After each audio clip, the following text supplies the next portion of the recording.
So when something goes wrong with DNS or network infrastructure, how long does it take you to get a picture of what's affected?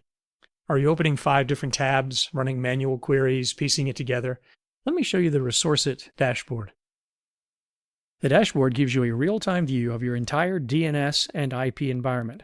There are templates and 53 widgets across DNS health, sync status, domain renewals, IP utilization, and activity. Drag and drop to arrange the layout the way you want. Resize widgets to prioritize what matters to you most. Each widget can be scoped to a specific network space, so an MSP can build a view per client or a single view across all of them. Save multiple dashboard profiles and switch between them instantly. Renewal alerts, sync drift warnings, health check scores, recent activity, all visible without leaving a single page. Growth trend widgets let you track how your DNS records, IP utilization, and IPv6 allocations are changing over time, not just where they stand today. If you want a single customizable view of your DNS health, domain renewals, sync status, and IP utilization, all without opening multiple provider portals or running manual queries, check out ResourceIT.com.